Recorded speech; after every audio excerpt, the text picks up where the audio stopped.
Hello everyone, good morning. मैं Manish sir एक बार फिर से आप सभी का आपके अपने YouTube channel NS English classes में स्वागत करता हूं। आज हम कुछ नए टॉपिक के बारे में बात करेंगे जो बहुत ही इंपॉर्टेंट है।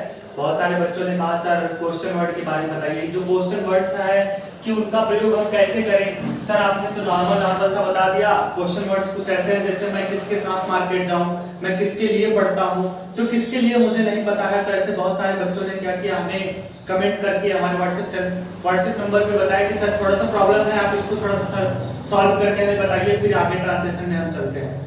तो आइए आज हम बात करेंगे जो HW यानी कह रहे हैं क्वेश्चन वर्ड होते हैं। बाबू क्या क्वेश्चन वर्ड यानी कौन कौन से क्वेश्चन वर्ड होते हैं और उनका प्रयोग कैसे होता है, हम आज इसके बारे में पढ़ेंगे। उसका मतलब क्या होता है और कैसे प्रयोग होते हैं।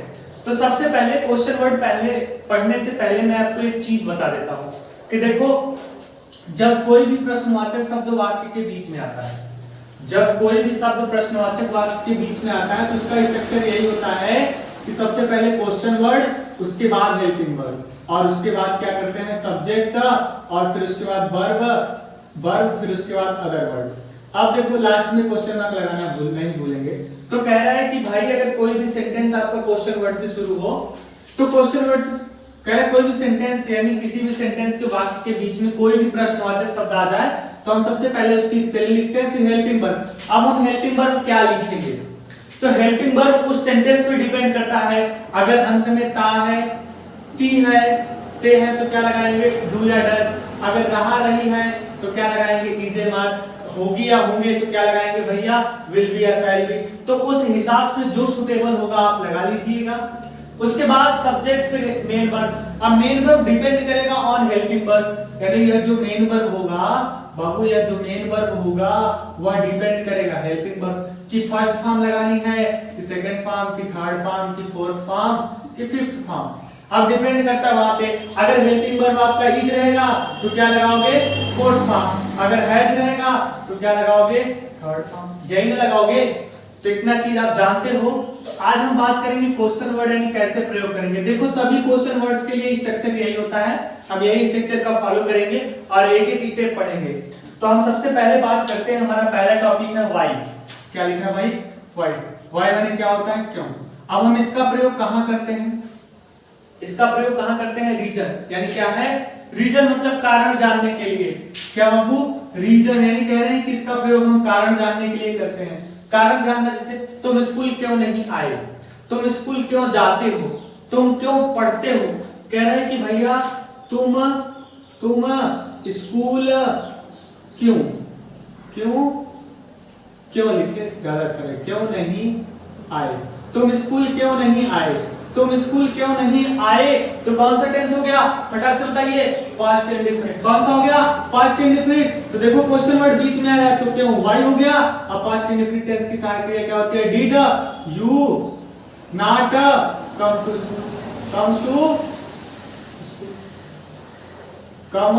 स्कूल। कह रहे कि why did you not come school. अब तुम स्कूल क्यों नहीं आए। फिर कहा तुम भाई घर क्यों नहीं गए, तुम घर क्यों नहीं गए। तो why did you not go to home, go home.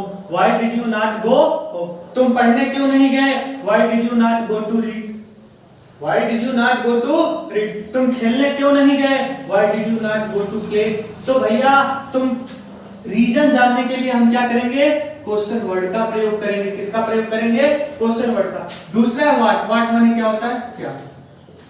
हम इसका कहां प्रयोग करते हैं इंक्वायरी करते हैं। इंक्वायरी मतलब पूछताछ। पूछताछ जैसे कहा जाए तुम क्या करते हो, तुम क्या करते हो, तुम क्या करते हो। अब तुम क्या करते हो तो आपसे पूछा जा रहा है ना, तो क्या हो जाएगा व्हाट। अब करते हो कौन सा टेंस है भैया past indefinite, what do you do. अब तुम क्या पढ़ते हो, कहा जाए तुम क्या पढ़ते हो, तुम क्या पढ़ते हो, तुम क्या पढ़ते हो। अब यही सेंटेंस लिखा है तो क्या हो जाएगा भैया व्हाट डू यू रीड। तुम क्या खाते हो, व्हाट डू यू रीड। तुम क्या खाते हो, what do you eat, what do you eat. तुम क्या पढ़ते हो, व्हाट डू यू रीड ना। तो भैया तुम क्या लिखते हो, व्हाट डू यू राइट। तो प्रश्न यानी किसी चीज की इंक्वायरी करने के लिए हम किसका प्रयोग करते हैं व्हाट का ना। अगला है हाउ। हाउ मतलब क्या होता है कैसे। किसी चीज को पूछने के लिए भैया तुमने यह काम कैसे किया, तुमने यह काम कैसे किया, तुम्हारी यह हिम्मत कैसे हुई ना। तो हर एक कैसे के लिए से कहा जाए तुमने यह काम कैसे किया, तुमने यह काम कैसे किया। अब भैया किया कौन सा टेंस हो गया, पास्ट इंडेफिनिट। कैसे का क्या होता है, how did you, how did you do this work, how did you do this, तुमने यह काम कैसे किया। तो कैसे इसका मतलब किसी चीज से पूछने के लिए कि तुमने यह चीज कैसे किया, यानी हाउ। तो कह रहा है कैसे के लिए क्या करेंगे, हाउ का प्रयोग। How did you do this work, तुमने यह काम कैसे किया, तुम यहाँ कैसे आए, तुम यहाँ कैसे आए। तो how did you do come ना, how did you come, sorry how did you come, तुम यहाँ कैसे आए। अब आगे है भैया हाउ मेनी टाइम। अब हाउ मेनी टाइम्स मतलब क्या होता है, हाउ मेनी टाइम मतलब क्या होता है, कितनी बार, कितनी बार या कितना बार।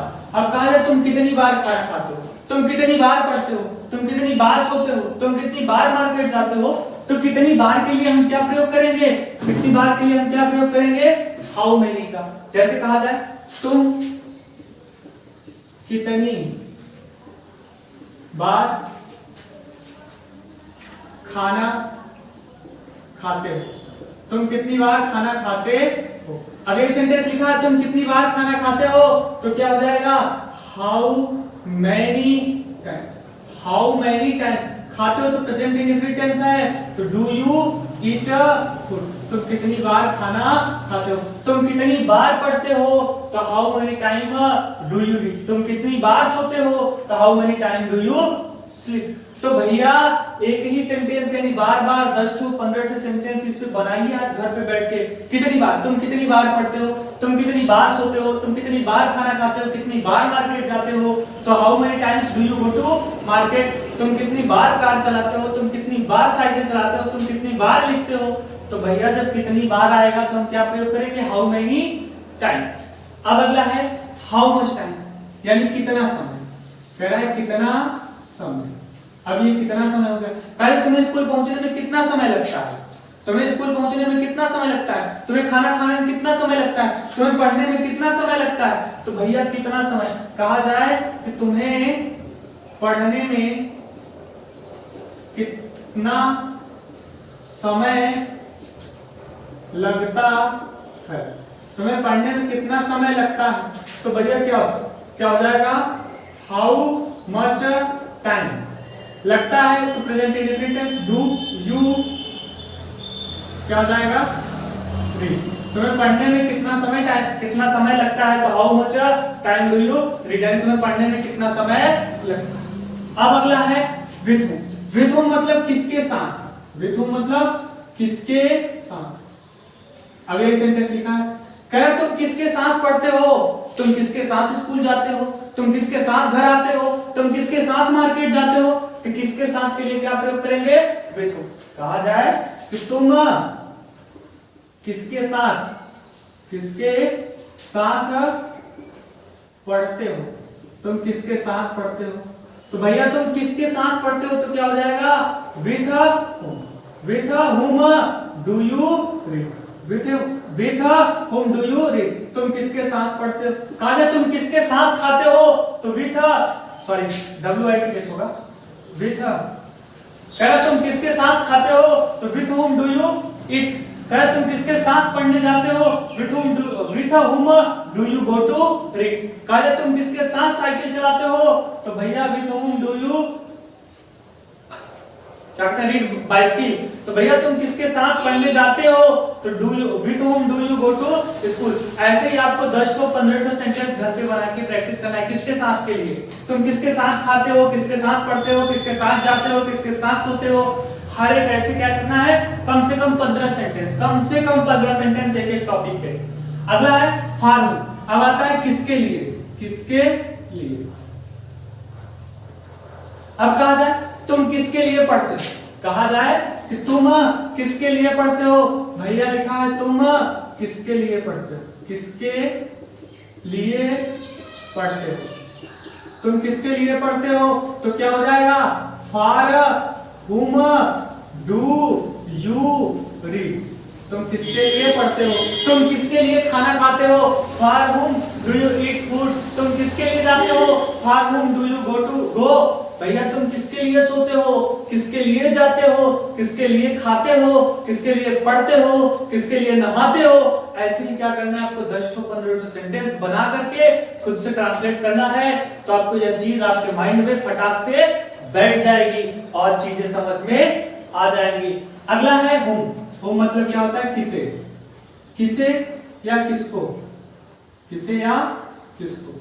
यही कहा जाए तुम किसे जानते हो, कहा जाए तुम किसे जानते हो, तुम किसे जानते हो, तुम किसे जानते हो। अब भैया कहा जाए तुम किसे, किसे का मतलब whom, whom do you know, whom do you know। तुम किसे जानते हो, तुम किसको जानते हो, तुम किसको पहचानते हो, तुम किसको देखते हो ना। तो ऐसे ही क्या करना है भैया, whom का प्रयोग करना है। कुछ, कुछ मतलब किसका या किसकी, किसका या किसका। अब कहा जाए यह पेन किसकी है, यह पेन किसकी है, कह दिया जाए भैया यह पेन किसकी है, किसकी है, यह पेन किसकी है। तो क्या करोगे, whose पेन इज दिस, यह पेन किसकी है, यह घर किसका है, यह पैसा किसका है, यह किताब किसका है। तो भैया हम किसका या किसकी के लिए क्या प्रयोग करेंगे, उसका। कहा जाए यह बुक किसकी है, तो whose book is this। यह पेन किसका है, whose pen is this। यह घर किसका है, whose house is this। तो इस प्रकार से आप क्या करोगे, प्रयोग करोगे। अगला है by which और with which। देखो अगला जो टॉपिक है ये बहुत ही इंपॉर्टेंट चीज है। by with और क्या है, by with और क्या है, सॉरी by which और by which, by which और with which दोनों है। आप देखो by और which का प्रयोग कहाँ करते हैं, देखो ये by which का प्रयोग जो है किसके, सॉरी किसके नहीं, किससे। क्या होता है, किससे। अब किससे मतलब जैसे कहा जाए by which का मतलब किससे, किससे का प्रयोग कहाँ करेंगे, यात्रा के दौरान। कहाँ करेंगे, यात्रा के दौरान, दौरान, यात्रा के दौरान मतलब किससे ट्रेवलिंग कर रहे हैं, किससे यात्रा कर रहे हैं। आप स्कूल किससे आते हैं, तो भैया आप स्कूल किससे आते हैं, साइकिल से आते हैं। कहा जाए कि आप स्कूल किससे आते हैं, आप स्कूल किससे आते हैं, किससे आते हैं, आप स्कूल किससे आते हैं। तो भैया किससे, किसी चीज से आते हैं ना। तो ट्रेवलिंग के लिए जिस चीज का प्रयोग करते हैं अगर उसके बारे में पूछा जाए तो हम क्या प्रयोग करेंगे, बाय विच। तो क्या हो जाएगा, by which did, sorry do you come, come school. यही है सेंटेंस। तो हो गया कि भैया तुम किससे स्कूल आते हो, तुम किससे दिल्ली जाते हो, तुम किससे पढ़ने आते हो। तो किससे यानी किसी यात्रा के लिए हम क्या करेंगे, बाय विच का प्रयोग करेंगे। अब विथ विच, अब क्या है भैया, विथ। अब यह चीज है, यह भी इसका मतलब होता है किससे, लेकिन इसका प्रयोग कहाँ करते हैं, टूल्स। टूल्स मतलब क्या होता है, यंत्र। तुम यह किताब किससे लिखते हो, तो किससे लिखते हो, चाकू से थोड़ी ना लिखते हो, कि तलवार से लिखते हो, कि बंदूक से लिखते हो यार। तो किससे लिखते हो, पेन से लिखते हो ना। जब किसी टूल्स की बात होगी तो हम क्या करेंगे, विथ विच। कहा जाए तुम यह किताब किससे लिखते हो, यह पुस्तक, यह पुस्तक किससे लिखते हो। तो भैया क्या हो जाएगी, विथ विच ना, विथ विच बुक ना, do you, with which this book do you right. ठीक है, तो with which this book do you right, यानी यह किताब आप किससे लिखते हैं ना। तो भैया कहा जाए यह पुस्तक किससे लिखते हैं, तो with which this book do you right, यानी यह किताब किससे लिखते हैं। तुम किससे पढ़ते हो, तो किससे पढ़ते हो भैया, किताब से ना पढ़ते हो। आगे है in what time. In what time मतलब क्या होता है, कितनी बार, या सॉरी कितने बजे, यानी समय के लिए होता है। इन व्हाट टाइम मतलब कितने बजे, कितने बजे, बजे तक। कहा जाए तुम कितने बजे तक स्कूल पहुंच जाओगे, तुम कितने बजे तक स्कूल पहुंच जाओगे, तो कितने बजे तक स्कूल पहुंच जाओगे, तो कौन सा टेंस हो गया, फ्यूचर इंडेफिनिट ना। तो eight what time will you reach school, तुम कितने बजे तक स्कूल पहुंच जाओगे। तो भैया कितने बजे के लिए हम क्या करेंगे, इन एट व्हाट टाइम। कहा है तुम कितने बजे तक पढ़ लोगे, तुम कितने बजे तक पढ़ लोगे, at what time will you reach. तुम कितने बजे तक खाना खा चुकोगे, at what time will you eat food. तो कितने बजे तक के लिए हम क्या प्रयोग करेंगे, एट व्हाट टाइम। अगला है हाउ लॉन्ग और हाउ फार। अब देखो आज चीज आता है हाउ लॉन्ग और हाउ फार। हाउ लॉन्ग मतलब होता है कितनी देरी, कितनी देरी, और आता है ये हाउ फार मतलब कितनी दूरी। अब देखो कह रहा है कि हाउ लॉन्ग मतलब कितनी देरी, देरी मतलब टाइम। जैसे कहा जाए तुम्हें कितनी देरी लगती है, तुम्हें कितना देर लगता है स्कूल पहुंचने में, तुम्हें कितना टाइम यानी समय लगता है पहुंचने में। और दूरी मतलब कि डिस्टेंस, तुम्हारा यहाँ से घर कितनी दूरी पर है, तुम्हारा घर यहाँ से कितनी दूरी पर है। डिस्टेंस के लिए हम क्या प्रयोग करेंगे, हाउ फार, और कितनी देर के लिए यानी टाइम के लिए क्या प्रयोग करेंगे, हाउ लॉन्ग। विच मतलब कौन सा, कहा तुम कौन सा पेन यूज करते हो, विच पेन डू यू यूज, तुम कौन सा पेन यूज करते हो, विच पेन डू यू यूज। तो यहाँ क्या हो जाएगा, कौन सा। भैया हम कौन सा के लिए क्या करेंगे, कौन सा या कौन सी, और इसका हुम का मतलब क्या होता है, कौन। तो देखो पहला विच का मतलब कौन सा या कौन सी, कहा तुम कौन सा पेन यूज करते हो, कौन सी पेन यूज करते हो, हम विच का प्रयोग करेंगे। और बचा क्या, हु माने क्या होता है, कौन। भैया तुम कौन हो, यानी यह किसी चीज के इंट्रोडक्शन के लिए पूछते हैं ना कि तुम कौन हो, वह कौन है, यह कौन है, वे लोग कौन है, तो हम कौन के लिए क्या प्रयोग करेंगे बाबू, तो ये इतने आपके क्या थे इंपॉर्टेंट क्वेश्चन वर्ड। आप इसे नोट कर लीजिए कॉपी में, चाहे स्क्रीनशॉट लेकर के बाद में नोट करिए, आपके ऊपर डिपेंड है। लेकिन बहुत ही अच्छे से मैंने आपको बता दिया, उम्मीद करता हूं कि आपको ये चीजें समझ में आ गई होंगी कि भैया हाउ मेनी का प्रयोग कहाँ करते हैं, हाउ मच का प्रयोग कहाँ करते हैं। विद हिम आपसे पूछा जाए तुम किसके साथ स्कूल जाते हो, तो किसके साथ के लिए क्या लगाओगे, विद। कहा किसके लिए स्कूल जाते हो, तो फॉर। ठीक है, कहा तुम कितनी बार स्कूल जाते हो, तो क्या करोगे, हाउ मेनी टाइम। कहा तुम कितना समय लगाते हो स्कूल पहुंचने में, तो हाउ मच टाइम। तो बात समझ में आई ना। तो आपको मजा भी आया होगा इस क्लास पढ़ने में। तो भैया जैसे ही मजा आ रहा है वैसे पढ़ो भी, मन लगा के बड़ा मजा आएगा। तो ये सारी चीजें क्या थी आपके क्वेश्चन वर्ड थे, यानी क्वेश्चन वर्ड पे क्या थे, डिपेंड थे, यानी ये सारे शब्द क्या थे, क्वेश्चन वर्ड पे डिपेंड थे, जो खत्म हो गए। और सारे भी होते हैं, जैसे मान लेते हैं व्हाट, व्हाट माने क्या हो गया, व्हेन माने कब। और शब्द है जैसे व्हेन, हम बात करते हैं क्या बाबू, व्हेन। व्हेन माने क्या होता है, कब या जब। कहा तुम स्कूल कब जाते हो, तुम स्कूल कब जाते हो या जब। तो व्हेन का मतलब क्या होता है, टाइम का बोध होता है। टाइम मतलब कब आते हो, कब जाते हो ना। When do you go to school, तुम स्कूल कब जाते हो।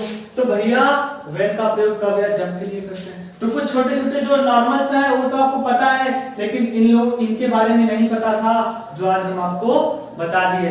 तो मैं आई होप कि यू अंडरस्टैंड। मैं आशा करता हूं कि तुम समझ गए होगे ना, कि यू विल अंडरस्टैंड, और आगे भी इसी तरीके से समझते रहोगे। या बोलने में बहुत ही मतलब कि इसका प्रयोग बोलने में बहुत ज्यादा होता है। तो भैया पूछ ले आपसे कोई, तुम कितनी बार खाना खाते हो, तो how many times do you eat food. कल तुम यहाँ स्कूल कितनी बार आते हो, यानी स्कूल कितनी बार आते हो, तो how many times do you come school. तो भैया जब आपसे कोई पूछेगा और तब आप बताओगे तो बताओगे ना, लेकिन जब आपको पता रहेगा तब तो। अब आप क्या करना, इन चीजों को घर पे बैठ के, कम से कम एक एक का 10-10 सेंटेंस लिख करके अपने से ट्रांसलेट करके हमारे व्हाट्सएप नंबर पे भेज दीजिएगा, या व्हाट्सएप ग्रुप पे भेज दीजिएगा। नहीं ग्रुप है, ग्रुप में नहीं है हो रहा है तो पर्सनल नंबर पे भी भेज सकते हैं, या फिर उसमें ऐसे फोटो खींच करके आप चैट में डाल सकते हैं कि हाँ सर मैंने डाल दिया, देख लीजिए। मैं आपको देख करके उसका जवाब आपके चैट में या फिर आपके नंबर पे दे दूंगा। ठीक है, तो फिलहाल आज के लिए इतना ही। ये चीज आप समझिए और अच्छे से पढ़िए और क्या करिए कि समझिए। अब जैसे मैं बात करूं एक चीज और इम्पोर्टेंट, कहा जाए कि वह दिन भर पढ़ता है, वह दिन भर पढ़ता है। दिन भर के लिए क्या लगाओगे, ए लॉन्ग डे। क्या लगाते हो, ए लॉन्ग डे। तो भैया वह दिन भर पढ़ता है तो he reads a long day. वह दिन भर पढ़ता है, वह दिन भर खाता है तो he eats a long day. तो दिन भर के लिए ए लॉन्ग डे लगाना। फिलहाल आज के लिए इतना ही।